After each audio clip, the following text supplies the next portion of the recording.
아, 잘 들립니까? 반갑습니다.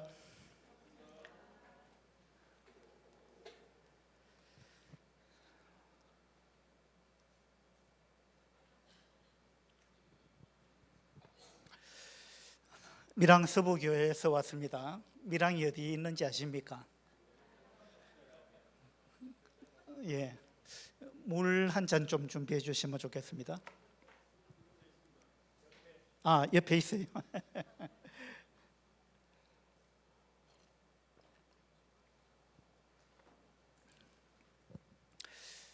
밀양은 대구하고 부산 중간 지점에 있습니다. 오늘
하고 있는데 어쨌든 올해의 전주기린로교회는 항상 기뻐하라, 쉬지 말고 기도하라, 범사에 감사하라, 이 세 가지에 집중하고 있는 것 같아요. 저도 그 세 가지를 집중해서 말씀을 드릴 건데 그 중에 하나가 이제 오늘 첫 번째 말씀입니다. 어떤 그리스도인 자매가요, 그 암벽타기 등산을 했답니다. 그래서 이제 암벽을 기어 올라가는데 먼저 올라간 사람이, 이제 암벽타기를 잘하는 사람이 먼저 올라가서 위에서 밧줄을 내려줬습니다. 이 사람은 이제 밧줄을 잡고 간신히 절벽을 기어 올라갔습니다. 올라가다가 중간쯤 가니까 바위가 이렇게 좀 튀어나온 부분이 있어서 거기에서 이제 잠시 쉬기로 했습니다. 잠시 쉬고 있는데 위에서 밧줄을 먼저 가지고 올라간 친구가 이 밧줄을 어떻게 좀 흔들었던가 봐요. 그래가지고 이 밧줄이 거기 바위 튀어나온 부분에서 잠시 쉬고 있는 그 등산의 초보자인데, 암벽타기의 초보자인데, 이 친구가 밧줄을 붙들고 있는데 위에서 흔들어 버려가지고요, 이 밧줄이 움직이면서 이 사람의 눈을 쳐버렸어요. 그래서 어떻게 됐느냐 하면 눈 속에 있는 콘택트 렌즈가 빠져버린 거예요. 여러분 콘택트 렌즈 끼고 계신 분 계시죠? 콘택트 렌즈가 갑자기 빠졌다 그러면 어떻습니까? 제 아내도 콘택트 렌즈를 옛날에 늘 끼고 있었는데, 한번 소양에 갔다가, 회사에서 소양에 갔다가 콘택트 렌즈를 저희 아내가 떨어뜨려 버렸어요. 눈에서 어떻게 하다가 떨어졌는데 갑자기 막 이렇게 더듬더라고요. 콘택트 렌즈가 빠지면 굉장히 난처하겠죠, 눈이 어두운 사람이. 막 더듬으면서 막 저를 불러서 갔더니만 콘택트 렌즈가 빠졌는데 어디 있는지 찾을 수가 없다. 당신 눈이 밝으니까 좀 찾아달라 그랬어요. 제가 아주 그냥 신경을 쓰고 유심히 살펴가지고 간신히 바닥에서 이 콘택트 렌즈를 찾았습니다. 콘택트 렌즈가 빠져버리면 난감하겠죠. 그래서 지금 암벽타기 하고 있는 이 어떤 자매도 콘택트 렌즈가 빠졌는데 너무 난감했습니다. 찾을 수가 없는 거예요. 도로 내려가서 집에까지 갔다 오기도 그렇고, 그래서 난감한 가운데 어쨌든 정상에 올라가 보자, 아마 여기 어디 붙어 있을지도 모르겠다, 올라가서 눈 밝은 사람한테 물어봐야 되겠다 하고 정상까지 올라갔습니다. 그리고 물어봤는데 얼굴에 렌즈가 안 붙어 있다는 거예요. 그래서 그냥 렌즈는 잃어버렸다 이렇게 생각하고 있는데, 갑자기 말씀 한 구절이 생각이 났습니다. 이 자매에게 어떤 말씀이 생각났느냐 하면 역대하 16장에 나오는데요, 여호와의 눈은 온 땅을 두루 감찰하시며 전심으로 자기에게 향하는 자들에게 능력을 베푸시나니, 이런 말씀이 기억이 난 겁니다. 그래서 그렇지, 하나님은 온 땅을 두루 감찰하시는 분이지, 이 생각이 난 겁니다. 그래서 이 자매가 기도했습니다. 하나님은 온 땅을 두루 감찰하시는 분이잖아요. 하나님은 이 땅에, 지금 이 산에 무엇이 있는지 하나님 다 아시잖아요. 하나님이 이 산에 돌멩이 하나하나를 다 아시고, 이 산에 있는 모든 나무의 잎을 하나님은 다 아십니다. 그리고 하나님은 저의 콘택트 렌즈가 정확하게 어디에 있는지 하나님은 아십니다. 그렇게 기도했다는 거예요. 그렇게 기도하고 이제 내려오는데, 다시 줄을 타고 내려왔습니다. 맨 밑에까지 내려왔는데 그 뒤에 따라오던 어떤 친구가 막 소리를 질렀대요. 누가 콘택트 렌즈를 떨어뜨렸는가 봐 이러더라는 거예요. 예. 근데 이 사람이 뒤에 따라오다가 콘택트 렌즈를 발견을 했는데 어떻게 발견했겠어요? 이거 눈에 잘 안 보이잖아요. 어떻게 이 사람 눈에 띄었을까요? 이 그림을 보시면 알잖아요. 개미 한 마리가 콘택트 렌즈를 물고 바위 위를 막 기어가고 있는 걸 본 거예요. 예. 콘택트 렌즈가 그냥 바위에 떨어져 있으면 이거 찾기 어렵잖아요. 근데 이거 개미가 물고 움직이니까 움직이는 거는 잘 보이잖아요. 그래서 개미가 콘택트 렌즈를 물고 가는 걸 이 친구가 본 거예요. 그래서 이 콘택트 렌즈를 이 친구가 주워 왔습니다. 주워 와가지고 잃어버린 이 친구한테 줬다는 겁니다. 놀라운 일이잖아요. 그래서 이제 이 자매가 집에 와가지고 자기 아버지한테 이 이야기를 했습니다. 아빠 오늘 암벽 등산을 했는데 콘택트 렌즈를 잃어버려가지고 굉장히 난감했는데 놀라운 방법으로 이 렌즈를 찾았다. 그리고 내가 하나님 앞에 기도했는데 하나님이 내 콘택트 렌즈가 어디 있는지 정확하게 알고 그것을 우리 눈에 띄게끔 그걸 개미가 몰고 가게 하셨다. 하나님이. 개미가 이걸 왜 몰고 갔겠어요? 그러니까 이 이야기를 그 자매의 아버지가 듣고, 이 아버지가 만화가였어요. 만화가. 그래가지고 만화를 한 편 그린 겁니다. 이와 같은 이제 그림을 그렸어요. 그리고는 그 만화에 글 풍선을 붙였는데 이렇게 했습니다. 개미가 하는 말이에요. 하나님, 전 왜 하나님이 이 물건을 나르라고 하시는지 알 수가 없어요. 먹을 수도 없는 거고 또 무척 무거워요. 왜 이걸 몰고 가라 하는지 난 이해할 수가 없어요. 개미가 이제 이렇게 이야기를 하는 겁니다. 그리고 이어서 하는 말이, 하지만 하나님이 원하시길래 하나님을 위해서 나르겠어요. 개미가 이렇게 이야기하는 걸 이 아버지가 만화로 이렇게 그렸다는 것입니다. 이 자매가 하나님은 다 아시잖아요. 내 콘택트 렌즈가 어디에 있는지 하나님은 정확하게 아시잖아요. 이렇게 기도했는데 하나님께서 이렇게 찾을 수 있도록 해주셨다. 이제 그런 놀라운 이야기입니다. 그래서 오늘 이 시간에는 하나님이 역사하시도록 여는 문, 이런 이제 제목으로 말씀을 드리려고 합니다. 하나님이 역사하시도록 여는 문, 이게 뭘까요?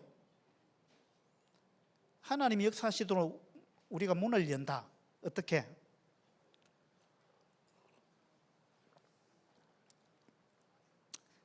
그것이 바로 기도라는 겁니다. 기도. 우리가 하는 기도는 하나님께서 일하시도록 문을 여는 것, 그것이 기도다. 이제 그런 주제로 말씀을 드리려고 합니다. 오스왈드 챔버스라는 분이 이렇게 이야기했습니다. 기도는 하나님과의 교제일 뿐만 아니라 하나님이 역사하시도록 여는 문이기도 하다. 기도는 하나님과 교제하는 것인데 그것뿐만이 아니고 기도는 바로 하나님이 역사하시도록, 하나님이 일하시도록 하는 그런 문을 여는 것이다. 그런 것 같습니까? 예. 여러분이 기도하게 되면 하나님이 일하십니다. 하나님이 역사하신다는 거죠. 자, 질문을 하나 하겠습니다. 전시에, 전쟁 중에 적진에 있는 다음의 군인을 보았다. 당신이 저격병이라면 누구를 먼저 쏘겠는가? 자, 1번 중대장, 2번 전령, 3번 기관총 사수, 4번 박격포 사수. 자, 이 네 사람이 눈에 뜨였습니다. 누구를 먼저 제거하고 싶으십니까? 예, 크게 한번 이야기해 보세요. 1번? 2번? 전령이 뭐 하는 사람인지 압니까? 예? 이것을 기도라는 주제에 맞추어서 답을 한번 찾아보시기 바랍니다.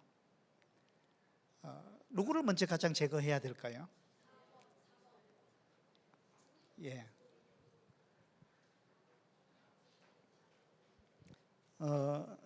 저는 군 생활을 장교로 했는데요. 제가 장교 훈련 받을 때 뭐 분대 전술, 소대 전술, 중대 전술, 대대 전술, 뭐 사단 전술, 뭐 이런 여러 가지 전술을 우리가 공부를 많이 합니다. 그리고 이제 분대 전투, 소대 전투, 뭐 중대 전투 뭐 이런 걸 하죠.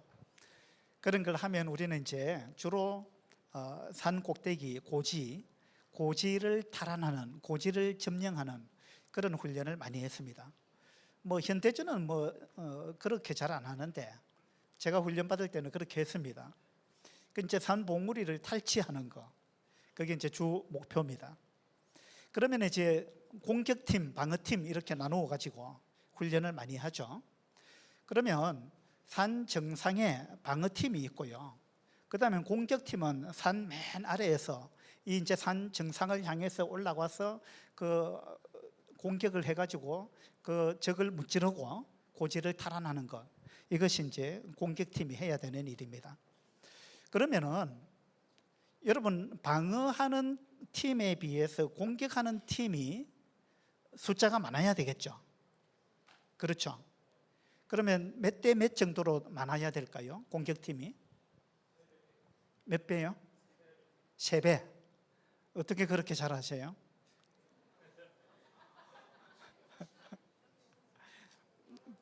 맞아요. 수비하는, 방어하는 팀은요, 참호를 파놓고 거기에 딱 앉아서 눈만 내놓고 총을 딱 겨누고 있습니다. 그리고 그 앞에 모든 장애물을 다 설치를 해요.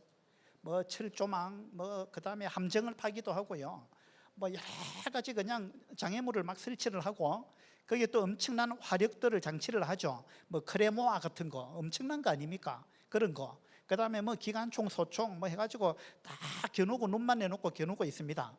그들은 움직이질 않아요. 그러니까 발견하기도 어려워요. 그런데 공격하는 팀은 올라가야 되잖아요. 산 위로 움직여야 되잖아요. 움직이면 눈에 잘 띄잖아요. 예. 그리고 산 위로요, 이 무장을 해가지고 산 위로, 그 가파른 산 위로 올라가는 것만 해도 엄청나게 힘듭니다. 올라가는 것만 해도. 그 다음에 뭐 팔분응선 뭐 이 정도 올라가면 막 뛰어가야 됩니다. 함성을 지르면서 뛰어 올라가야 돼요. 얼마나 힘듭니까? 근데 방어하는 팀은 눈만 빼꼼히 내놓고 총을 겨누고 있단 말입니다. 그러니까 방어하는 팀이 훨씬 유리할 거 아닙니까? 공격하는 팀은 수많은 장애물을 해치고 올라가야 되는 거예요. 예. 너무 힘들죠. 그래서 저는 이제 그런 훈련을 여러 번 했는데 그 훈련을 하면서 제 마음속에 풀리지 않는 의문이 있었어요. 그게 뭐냐 하면, 이것은 공격하는 팀이 백전백패다. 제 생각에. 이렇게 해서는 이 고지를 절대 탈환할 수가 없다. 이 훈련을 시키기 때문에 내가 하긴 하지만 이런 식으로 공격해 갖고는 절대 이걸 고지를 우리가 탈환할 수가 없다. 이거는 방어하는 팀이 100% 유리하기 때문에 이렇게 해서는 절대 성공할 수 없다. 그런데 왜 자꾸 이런 훈련을 시키는가? 제 마음속에 이 풀리지 않는 의문이 있었어요.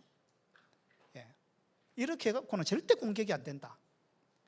그런 생각을 갖고 있었는데 이 의문이 언제 풀렸느냐 하면, 훈련이 끝나갈 즈음에 공지합동훈련을 했어요. 공지합동훈련. 공지합동훈련이라는 것은 뭐냐 하면 공군하고 지상군이 함께 하는 훈련입니다. 공지합동훈련. 그 훈련을 참관을 해서 그 훈련하는 걸 쭉 지켜본 적이 있습니다. 그걸 보면서 제가 품었던 의문이 해소가 됐어요. 무슨 말이냐 하면, 전쟁은 지상군 혼자 하는 게 아니구나.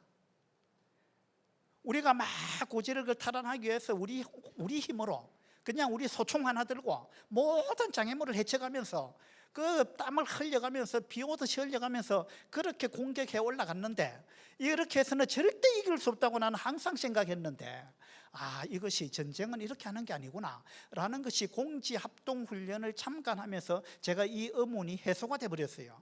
왜 그러냐 하면, 그 공지합동훈련 하는 걸 딱 보니까요, 육군은요, 지상군은요 처음에 움직이지도 않아요.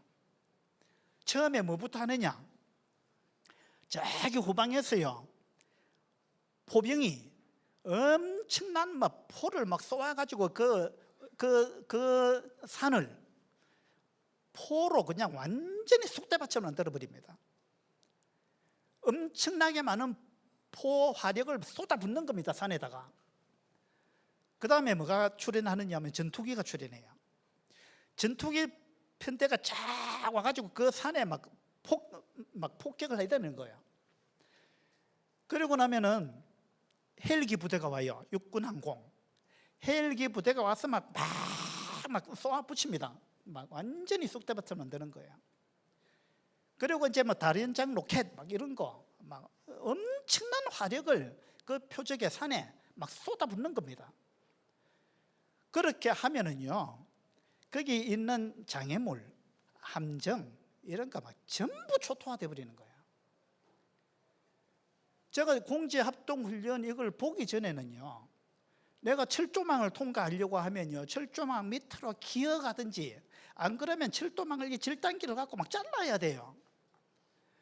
그런데 공제합동훈련을 딱 하면서 보니까요, 이건 뭐 그냥 막 화력으로 막 그거 다 없애버리는 거예요. 이 뭐 포병, 뭐 전투기, 헬기, 막 다연장 로켓 등등 해가지고 막 화력을 쏟아부으니까요, 이 장애물들 흔적도 없이 사라져 버리는 거예요. 그리고 거기 방어하는 팀 앉아서 참호에 눈만 내놓고 이렇게 누고 있잖아요. 그 사람들 다 제거돼 버리는 거예요. 그런 다음에 엄청난 화력을 쏟아붓고요, 그 다음에 육군이 갑니다. 모든 화력을 쏟아부어 놓고 그 다음에 육군이 올라가요. 그러면 육군이 할 일이 있을까요, 없을까요? 거의 없습니다. 거의 없어요. 완전히 막 쑥대밭 만들어 놓은 거예요. 그래서 육군이 가서 뭐 하는지 압니까? 가가지고 깃대 딱 꼽는 거예요. 고지에 깃대를 꼽는 거예요. 그걸 보면서 야, 전쟁은 이렇게 하는구나. 요즘은요, 가장 먼저 현대전은 가장 먼저 하는 게 뭐냐 하면 전자교란 작전부터 합니다. 전파교란을 해요. 그래가지고 적군들이 서로 통신이 안 되게 만들어 버립니다. 그러니까 지휘 체계를 무력화시켜 버린다는 겁니다. 어쨌든 현대전은 뭐 이렇게 이제 하는 겁니다. 그 제가 이걸 보면서 야, 기도의 힘이 이런 거구나. 기도의 힘이 이런 거구나. 그걸 제가 그 전쟁의 양상을 보면서 깨달은 거예요. 기도하지 않으면 우리 혼자 힘으로 소총 하나 들고 그 방어하고 있는, 눈만 빼꼼 내놓고 있는, 방어하고 있는 그 사람들을 향해서 모든 장애물을 해치고 소총 하나 들고 기어 올라가야 되는 거예요. 그렇게 해서는 절대 이길 수 없는 거예요. 근데 기도한다는 말은 이 화력 요청을 한다 그 말이거든요. 지금 이 전령이 하는 게 뭐냐 하면은요, 전령은 소대장이나 중대장 옆에 항상 붙어 다니는 병사가 있어요. 그 병사가 전령인데, 전령은 평상시에는요 그냥 소대장, 중대장 뭐 밥 챙겨주고 뭐 옷도 달래주고 막 이런 거 하는 사람입니다. 심부름하는 사람. 근데 요즘은 뭐 그런 거 잘 안 시키겠지만 옛날에는 그렇게 했어요. 근데 전시가 되면 전령이 하는 일은 그런 게 아닙니다. 전령이 하는 진짜 중요한 임무는 뭐냐 하면, 전령은요 항상 무거운 무전기를 메고 소대장 옆에 졸졸졸 따라다니는 사람이에요. 중대장 옆에 이 P77 무전기, 지금은 좀 간단해졌겠지만 옛날에는 그 굉장히 무거운 이 무전기 짊어지고 다녔어요. 그걸 메고는요 항상 소대장이나 중대장 옆에 졸졸졸 따라다니는 사람이 전령입니다. 그러면 전령이 하는 일이 뭘까요? 전령은요, 전쟁이 벌어지면 지휘관 옆에서 이 소대장이나 중대장이 야, 이거 우리 힘으로는 안 돼. 이거 지금 화력 요청을 해야 돼.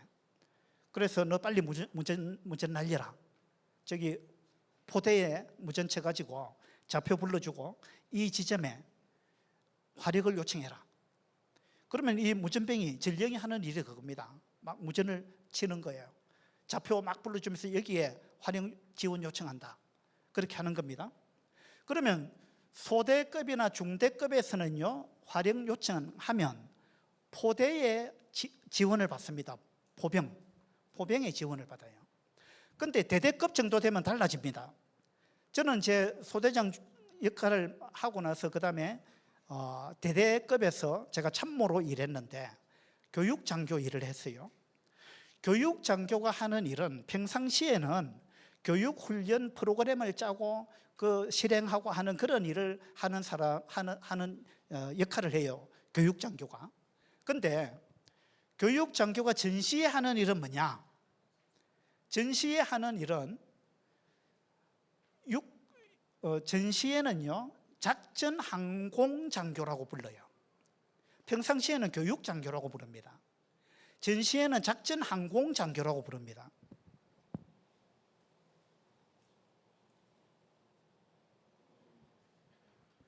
작전항공장교, 그 영어로는 S3 에어 이러는데요. S1은 인사, S2는 정보장교죠. S3가 작전장교입니다. S4는 군수장교인데 S3 에어는 뭐냐면 작전장교 아래에 있는 작전항공장교입니다. 제가 이제 그 역할을 맡았어요. 그래서 우리가 훈련을 나가면은 제가 하는 임무는 화력 지원을 요청하는 그 일을 제가 하는데, 제가 대대급에 있었기 때문에 대대급에서는요 포병에 요청을 하지 않습니다. 어디 요청하는지 알아요? 공군에 요청합니다. S3 에어 작전항공장교가 하력 요청을 할 때는요 공군에다 요청합니다. 그러면 제가 이제 공군에다가 하력 요청을 하면요 금방 전투기가 달려옵니다. 어떤 때는 전투기가 평택에서 오기도 하고 오산에서 오기도 하고 어떤 때는 일본에서 옵니다. 순식간에 날아옵니다. 그래가지고 전투기가 와가지고 우리가 불러준 좌표에다가 막 화력을 쏟아붓고 갑니다. 그러니까 제가 이제 이와 같은 임무를 수행을 하면서 느낀 게 뭐냐 하면, 기도는 바로 이와 같은 거다. 기도하게 되면 전투기가 와서 폭격을 해준다. 기도를 하게 되면 포병이 포사격을 막 쏟아붓는다는 거예요. 또 더 높은 이제 단위로 올라가면요 함포 사격이 지원을 받을 수도 있어요. 그러니까 이 전령이 하는 일은 화력 요청을 하는 일을 하는 겁니다. 그렇다면 여러분 보세요. 중대장이 있고 전령이 있고 기관총 사수가 있고 박격포 사수가 있다. 누굴 먼저 제거해야 되겠어요? 전령을 제거해야 돼요. 전령을 제거해버리면 이 부대의 더 상급 부대에서 엄청난 화력을 요청하는 그 일을 없애버린다는 거예요. 그러면 그 화력 지원이 안 되면 이 중대장 같으면 중대급에서 갖고 있는 화력만 갖고 전투를 해야 된다는 거예요. 그런데 전령이 살아있다면 중대급이 아닌 훨씬 더 상급 부대에 더 엄청나게 효력이 있는 그런 화력을 지원받을 수 있다는 것입니다. 맞죠? 그래서 이 전령이 하는 일은 굉장히 중요한 일입니다. 이건 뭐냐 하면, 이 이야기를 제가 왜 하느냐 하면 우리의 기도의 효력이 이와 같다는 거예요. 기도의 효력이. 여러분이 기도하지 않으면 여러분은 소총 하나 갖고 전쟁하는 거예요. 기도하지 않으면. 기도하면 소총 갖고 전쟁하는 거 아니에요. 기도하면 소총과는 비교가 안 되는 엄청난 화력의 지원을 받는다는 거예요. 포병과 공군과 함포, 이런 엄청난 화력의 지원을 받는다는 겁니다. 그러면은 제가 늘 풀리지 않았던 의문이 있었다 그랬죠. 이런 식으로 공격해갖고는 절대 이걸 탈환할 수 없다. 무슨 말이냐면 화력 지원을 받지 않는다면 우리 내 힘만 갖고는 절대 이거 안 되는 거다. 그런데 화력 지원을 받게 되면 이거는 식은 죽 먹기다. 나는 가서 깃발만 꽂으면 된다. 이와 같은 것을 저는 장교 훈련을 하면서 또 제가 작전 항공 장교 임무를 수행하면서 깨달은 거예요. 이 놀라운 것입니다. 이게 기도의 능력이에요. 기도는 이와 같은 겁니다. 자, 기도는 무엇이다. 자, 여기 칸을 비워놨는데, 여러분, 기도는 무엇이다. 한번 이 문장을 한번 완성해 보세요.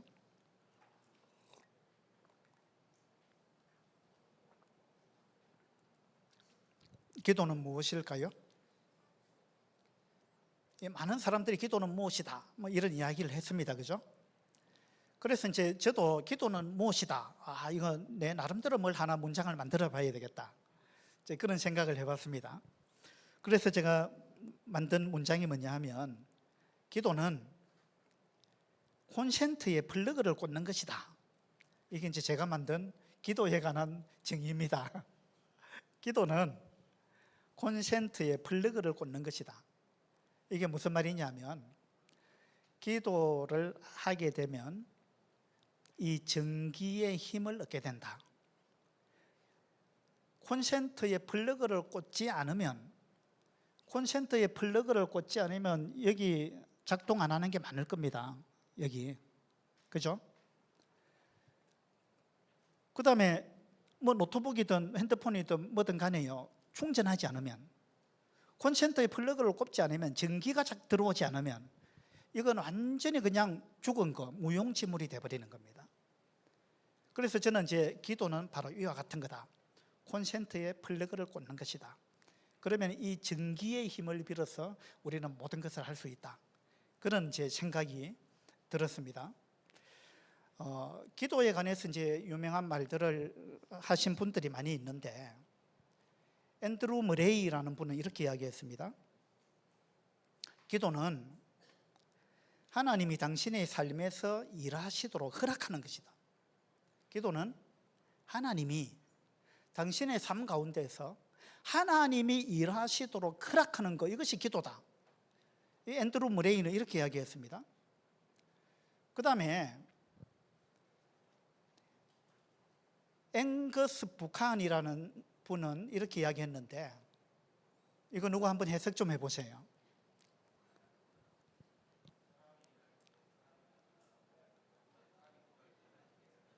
예. 사람이 일할 때, 그때는 그들이 일하는 거다. 사람이 일하는 거다. 그러나 사람이 기도하면 하나님이 일하신다. 맞죠? 사람이 일하면 그 사람이 일하는 겁니다. 그러나 그 사람이 기도하면 하나님이 일하신다. 하나님이 일하신다. 예. 앵거스 부칸이라는 사람이 이렇게 이야기했습니다. 그리고 이 사람이 또 이런 말도 했는데, 기도 없는 일은 사람의 일이지만 기도 있는 일은 하나님의 일이다. 맞는 것 같습니까? 예. 여러분 기도하시게 되면 그 다음부터는 여러분의 일이 하나님의 일이 되는 거예요. 그러면 그때부터 하나님이 일하시는 거예요. 하나님의 일이니까. 그런데 여러분이 기도하지 않고 여러분 스스로 일을 하게 되면 그거는 하나님의 일이 아니고 여러분의 일이 되는 거예요. 그러니까 여러분이 애써서 일하는 겁니다. 그러면은 소득이 여러분이 할 수 있는 그만큼밖에 안 되는 거예요. 그건 소총 들고 싸우는 거예요. 그죠? 하나님의 뜻을 따라 사는 삶 이랬는데, 하나님의 뜻을 따라 사는 삶, 반대말은 뭘까요? 하나님의 뜻을 따라 사는 삶. 그 말의 반대말은 뭘까요? 내 뜻대로 사는 삶? 그것도 될 수 있어요. 하나님의 뜻이 아니고 내 뜻대로 사는 거. 또 다른 거. 하나님의 뜻을 따라 사는 삶, 그거 반대말. 그 반대말은요, 사탄의 뜻을 따라 사는 삶이 될 수도 있어요. 사탄의 뜻을 따라 사는 삶. 그러면 이 기도에 맞추어서 그걸 생각해 보면, 하나님의 뜻을 따라 사는 삶은 네가 할 수 있는 일은 너무나 제한적이야. 그러니까 내가 원하는 것은 너 혼자 일하려고 애쓰지 말고 나와 함께 일하자.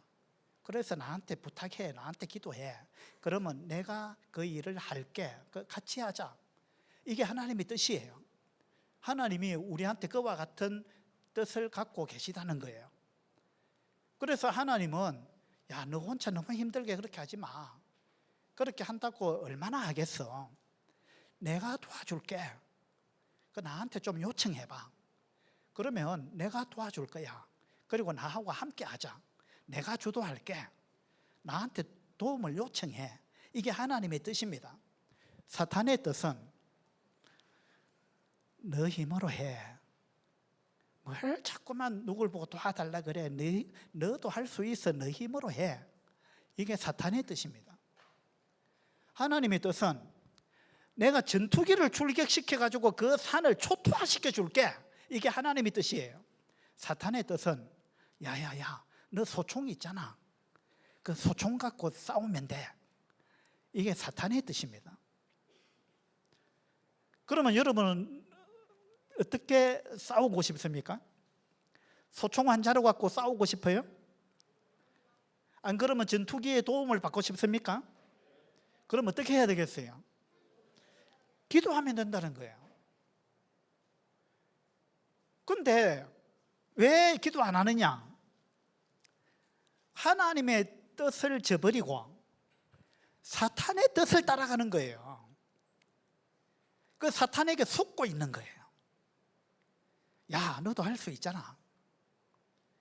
이게 사탄의 음성이에요.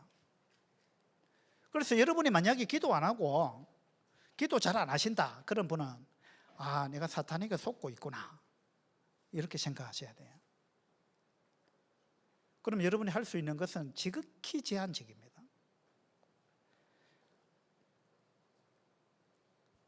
자, 이거 스크린 한번 보세요. 우리가 잘하는 게 하나 있는데 싸우는 거예요. 그러니까 어떤 사람이 자주 다툰다고 해서 잘 싸우는 건 아니에요, 이렇게 대답했습니다. 이거 어떤 영화에 나오는 대사입니다. 어떤 영화인지 아시겠습니까? 우리 잘하는 게 하나 있는데 우리 자주 싸워요, 부부간에. 그러니까 자주 싸운다고 그거 잘하는 거 아니다. 자주 다툰다고 잘 싸우는 건 아니다, 이렇게 이야기합니다. 그 다음에 그게 뭐가 됐든 대부분은 올바르게 싸우는 법을 모르고 그들이 정말로 누구와 싸우고 있는지도 모른다. 우리 잘하는 게 있는데 우리는 자주 싸웁니다. 그 말을 한 어떤 여자한테 어떤 할머니가 지금 이 이야기를 하고 있어요. 여러분 이 영화 보셨어요? 사람들은 올바르게 싸우는 법을 모른다. 그리고 그들이 정말 누구와 싸우고 있는지를 모른다. 싸움의 대상을 모른다. 지금 그 이야기를 하고 있는 겁니다. 그러면서 이 할머니가 하는 말이 내가 밟았던 지뢰를 당신까지 밟을 필요는 없어요. 나도 당신처럼 해봤습니다, 그 말이에요. 나도 당신처럼 해봤는데 그 결과는 뭐냐? 결국은 내가 지뢰를 밟은 결과밖에 없었다. 그러니까 지뢰를 밟으면 어떻게 됩니까? 내가 상했다는 거예요. 내가 상처를 입었다. 내가 남편하고 나도 수없이 싸워봤는데 지금 이 젊은 부부가 싸움을 수없이 싸우고 있다, 이 말입니다. 이걸 어떤 할머니가 본 거예요. 그래서 이 할머니가 나도 그렇게 해봤다. 나도 수없이 내 남편하고 싸워봤다. 그런데 결과는 뭐냐? 내가 지뢰를 밟은 것밖에 없더라. 그러니까 내가 그렇게 싸우면 내 남편이 변할 줄 알았는데 안 변하더라. 나만 상처받았다. 그리고 내 남편은 이제 죽고 없는데 죽을 때까지 안 변하더라. 나는 내 남편을 변화시켜 보려고 수도 없이 싸워봤는데 안 되더라. 나만 상처를 받았다. 그러니까 내가 밟았던 지뢰를 당신도 밟을 필요는 없잖아. 그래서 그런 식으로 싸우면 안 된다. 그 이야기를 지금 이 할머니가 알려주고 있는 거예요.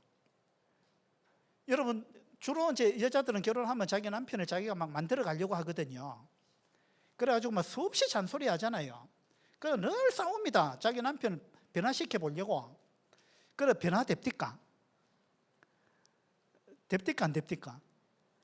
안 되거든요. 그죠? 남을 변화시키는 능력은 우리한테 없어요.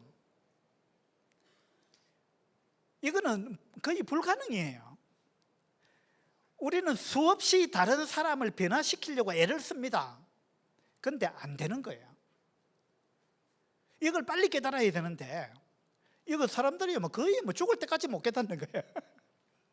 그래서 변화시켜 보려고 수없이 잔소리하고 싸우는데 결국은 두 사람 사이만 안 좋아져요. 예.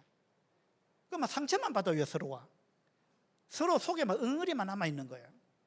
그죠? 이거는 어떻게 싸워야 되는지를 지금 모르기 때문에 그렇다, 지금 그 이야기를 하고 있는 거예요.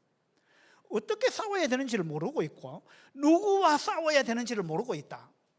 엉뚱한 대상하고 지금 싸우고 있다. 그 이야기를 하고 있어요. 이 영화에서. 그러면서 이 할머니가 묻습니다. 그 젊은 여자 보고 당신의 기도 생활은 어때요? 이렇게 묻습니다. 그러니까 이 여자가 하는 말이 뜨겁지도 않고 차갑지도 않아요. 자기 기도가 미지근하다, 그런 이야기죠. 그러니까 이 할머니가 이 젊은 여자를 자기 집으로 초대해 갖고 지금 이 이야기를 하고 있는데, 이 할머니가 이제 부엌에 가서 커피를 탔습니다. 커피를 탔는데 이 젊은 여자한테는 미지근한 물에다가 커피를 타줬어요. 그런데 이 할머니 자기 커피잔은요 펄펄 끓는 물에 따뜻한 커피를 타갖고 온 거예요. 이 젊은 여자가 커피를 딱 맛을 봤는데 미지근하거든요. 맛이 없잖아요. 그래서 커피를 원래 이렇게 마십니까? 묻습니다. 그러니까 이 할머니가 아니요, 내 커피는 뜨끈뜨끈해요. 그러니까 당신 기도가 미지근하다니까 당신 미지근한 거 좋아하는 줄 알고 나는 내 기도는 항상 뜨끈뜨끈하다고. 그래서 커피를 나는 뜨끈뜨끈한 걸 가져왔는데 당신 기도가 미지근하다 그러니까 당신한테 나는 미지근한 커피를 줬다. 당신 기도가 그렇게 하면 안 된다. 그 이야기를 지금 하고 있는 거예요. 남편을 위해서 얼마나 기도하는지 물어봐도 될까요? 이렇게 질문합니다. 여러분, 남편하고 다투기를 많이 하셨어요? 안 그러면 남편을 위해서 기도를 많이 하셨어요? 어느 쪽을 많이 하셨어요? 예. 그러니까 이 할머니가 좀 하는 말이 당신이 남편하고 자꾸 다투면 안 된다. 그러면 남편이 자꾸 엇나간다. 남편의 반발심이 생긴다. 그래서 남편하고 다투지 마라. 다투지 말고 기도해라. 그 이야기를 지금 하고 있는 거예요. 기도해라. 당신이 남편을 변화시킬 수 없다. 당신의 남편을 변화시킬 수 있는 사람은 한 사람밖에 없다. 누구냐? 하나님이다. 하나님만이 사람을 변화시킬 수 있다. 사람은 사람을 변화시킬 수 없다.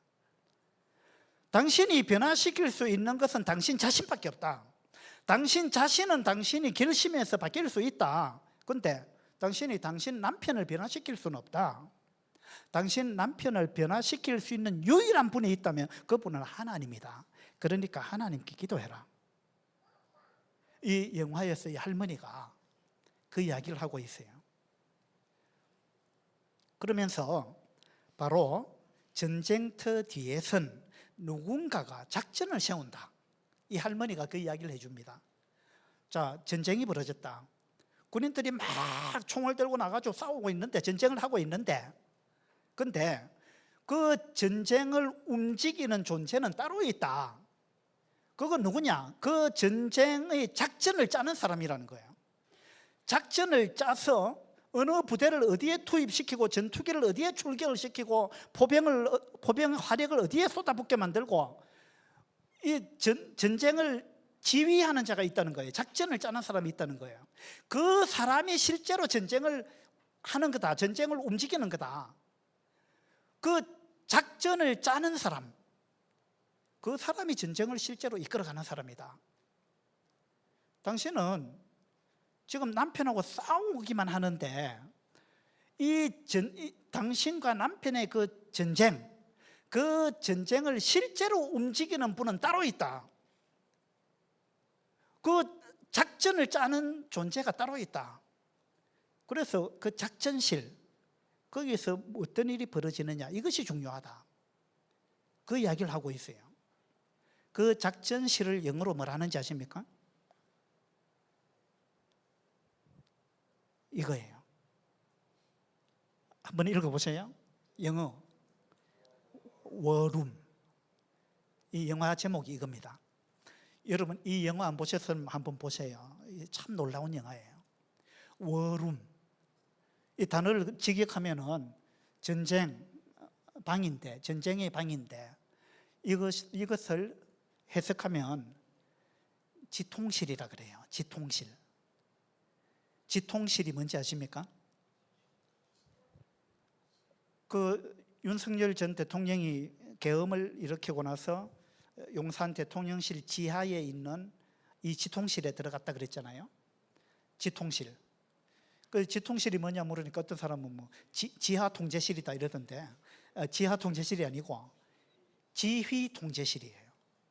지휘 통제실. 그걸 영어로 워룸이라 그래요. 지휘 통제실 또는 다른 말로 작전실이에요. 작전실. 예. 또는 상황실 뭐 이렇게 이야기합니다. 그러니까 바깥에서는 병사들이 막 싸우고 있는데 그 전쟁을 실제로 계획하고 움직여가는 사람들은 지휘 통제실에서 작전을 짜는 장군들이에요. 그 장군들에 의해서 모든 부대가 움직이는 거예요. 그죠? 그래서 이 워룸이 얼마나 중요하냐, 이 이야기를 하고 있는 거예요. 워룸. 그래서 밑에 보세요. 영적 전쟁의 승리는 워룸에서 결정된다. 워룸. 그러면서 이 영화가 워룸을 소개를 해주는데, 여기가 내가 싸우는 곳이에요. 여기가 나의 워룸입니다. 이렇게 이야기를 하는 거예요. 여기가 나의 워룸입니다. 이 할머니가 소개하는 자기 집에 워룸이 어디냐면 자기의 그 옷장, 그 뭡니까? 옷 넣는 방, 그걸 뭐라 그래요? 예? 드레스룸. 그 단어가 생각이 안 나요. 드레스룸 있잖아요.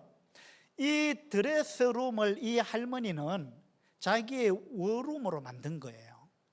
그래서 이 할머니는 날마다 이 드레스룸에 들어가 가지고 여기서 이 의자에 앉아서 이 드레스룸에 벽에다가 많은 기도 제목을 써 붙여놓고, 여기서 이 할머니는 날마다 기도하면서 내가 여기서 전쟁했다, 전투를 했다, 나는 여기서 싸웠다, 여기서 싸웠다. 내가 직접 내 남편하고 싸운 게 아니고, 처음에는 나도 내 남편하고 직접 싸웠지만 내가 직접 내 남편하고 싸우는 그것이 전쟁의 전부가 아니다라는 걸 내가 알았다. 더 중요한 것은 워룸에서 이루어지더라. 그래서 나는 그걸 깨닫고 나서부터는 내가 워룸에서 전투를 하기 시작했다. 다시 말해서 워룸에서 나는 기도하기 시작했다 이 말입니다. 워룸에서 기도하니까 하나님이 움직이기 시작했다는 거예요.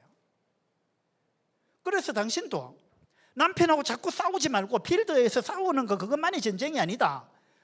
더 중요한 거는 워룸에서 이루어진다. 모든 거는 거기에서 모든 전쟁이 계획되고 실행되는 거다. 그러니까 당신도 집안에, 당신의 집에 워룸을 만들어야 된다. 거기서 전쟁해야 된다. 누구와? 사탄하고 전쟁하는 거다.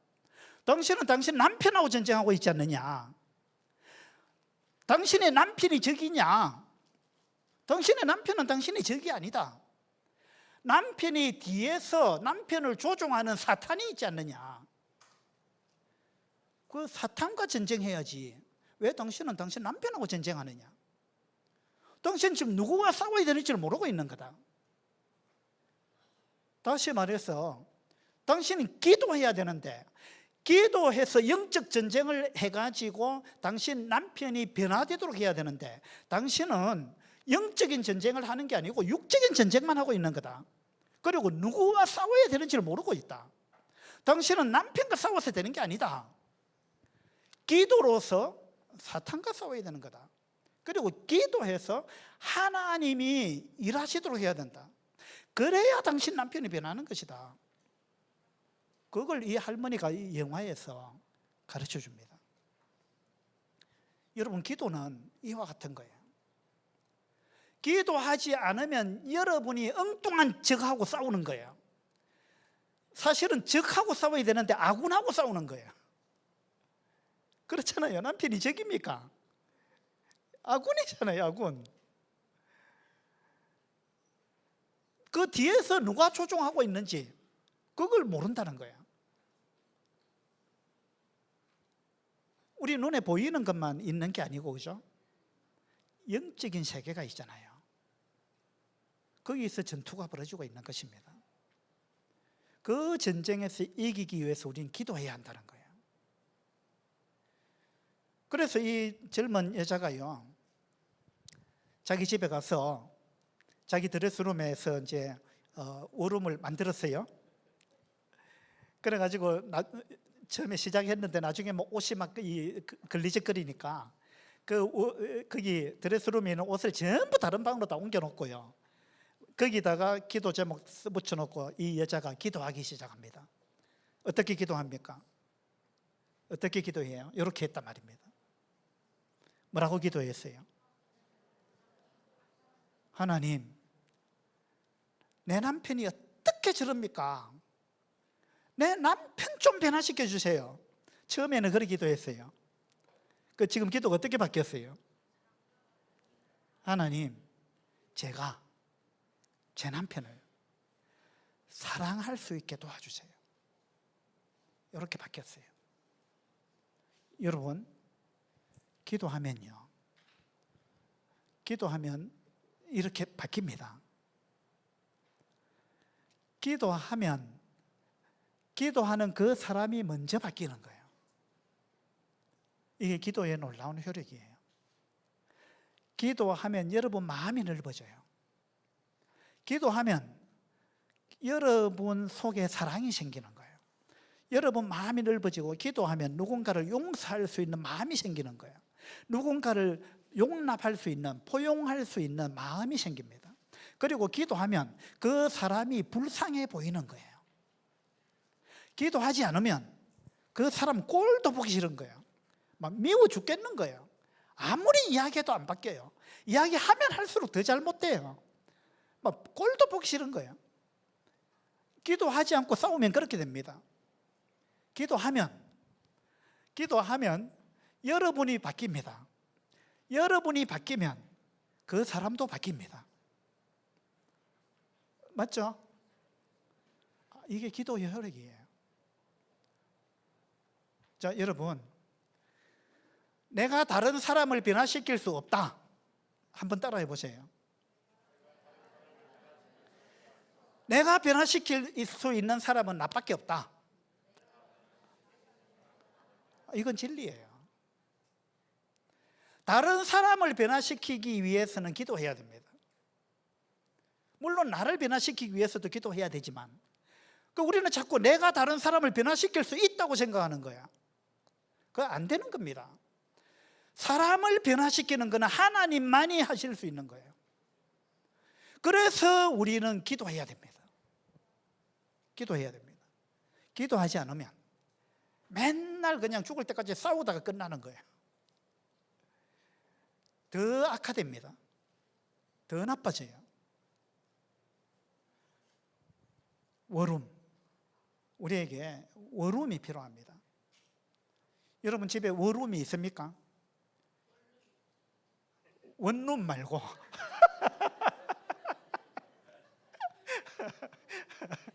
원룸에 살아요? 여러분 집에 기도하는 공간이 있습니까? 없다면은 여러분 집에 이 워룸을 만드시면 좋겠어요. 저기 워룸 밑에 영어로 뭐라고 되어 있어요? 기도는 강력한 무기다. 기도만큼 강력한 무기는 없다는 거예요. 내가 소총 들고 싸우는데 기도하니까 전투기가 와서 폭격을 하잖아요. 소총하고 전투기 화력하고 이 비교가 됩니까? 소총은 따당 따당 따당 이렇게 쏘는 거 아니에요. 그 소총하고 포병의 그 화력하고 비교가 됩니까?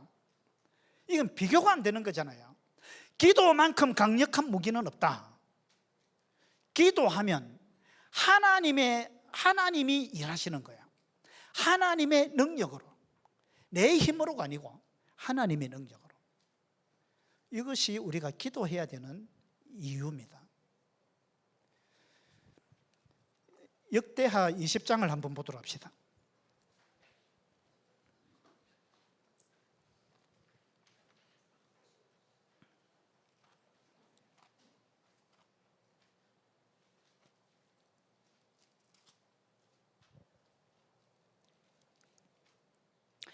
역대하 20장 1절입니다.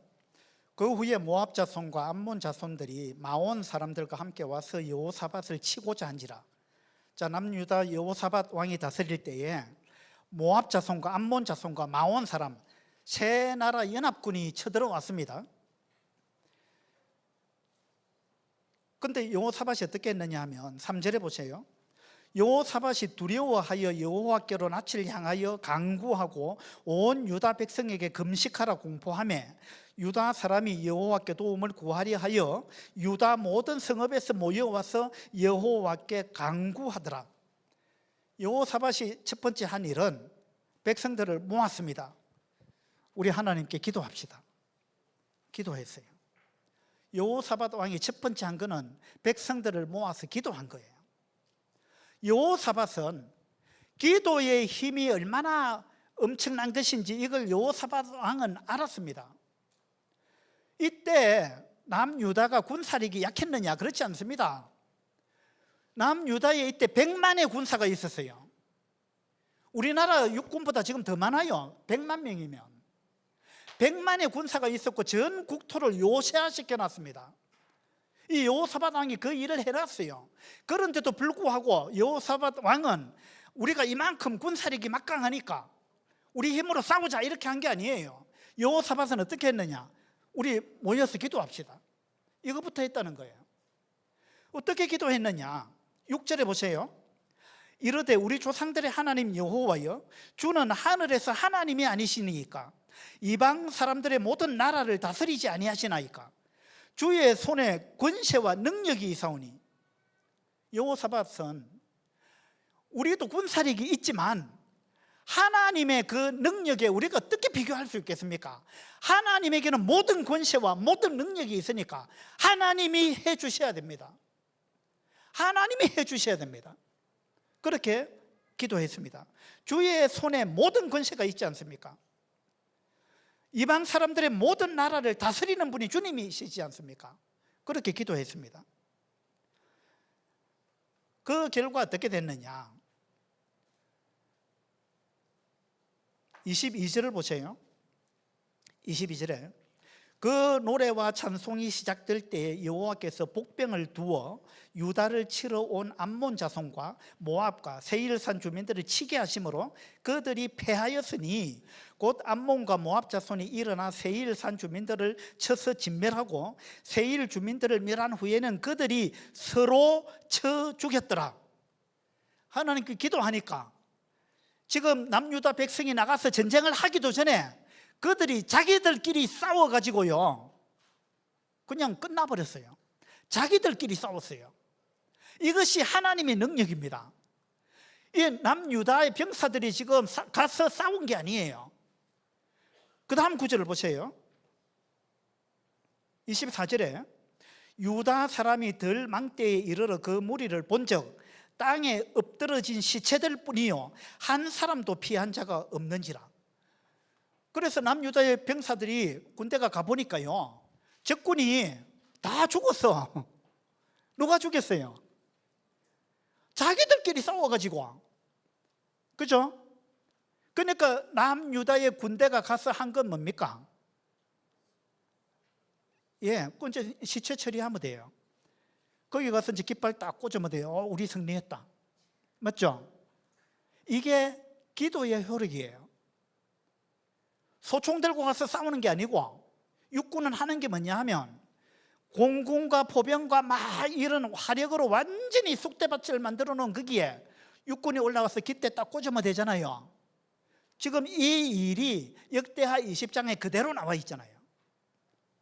이게 기도의 효력입니다. 여호사밧 왕은 전쟁이 어떻게 진행되는지를 알았습니다. 왜 알았느냐?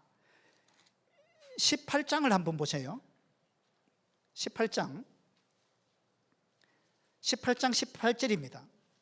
미가야가 이르되, 미가야 선지자가 이르되, 그런즉 왕은 여호와의 말씀을 들어소서. 내가 보니 여호와께서 그의 보좌에 앉으셨고 하늘의 만군이 그의 좌우편에 모시고 섰는데, 여호와께서 말씀하시기를 누가 이스라엘 왕 아합을 꾀어 그에게 길앗 라못에 올라가서 죽게 할까 하시니, 하나는 이렇게 하겠다 하고 하나는 저렇게 하겠다 하였는데, 한 영이 나와서 여호와 앞에 서서 말하되 내가 그를 꾀겠나이다 하니, 여호와께서 그에게 이르시되 어떻게 하겠느냐 하니, 그가 이르되 내가 나가서 거짓말하는 영이 되어 그의 모든 선지자들의 입에 있겠나이다 하니, 여호와께서 이르시되 너는 꾀겠고 또 이루리라. 나가서 그리하라 하셨은즉. 미가야 선지자를 통해서 여호사밧 왕이요, 아람과의 전쟁하기 전에 하늘에 있는 워룸에서 어떤 일이 벌어지고 있는가를 미가야 선지자를 통해서 여호사밧 왕이 본 거예요. 들은 거예요. 그래서 하늘에서 작전회의가 다 있었구나. 그런데 하늘에서 작전회의, 하늘의 워룸에서 작전회의가 있었는데 작전회의 한 대로 되었구나.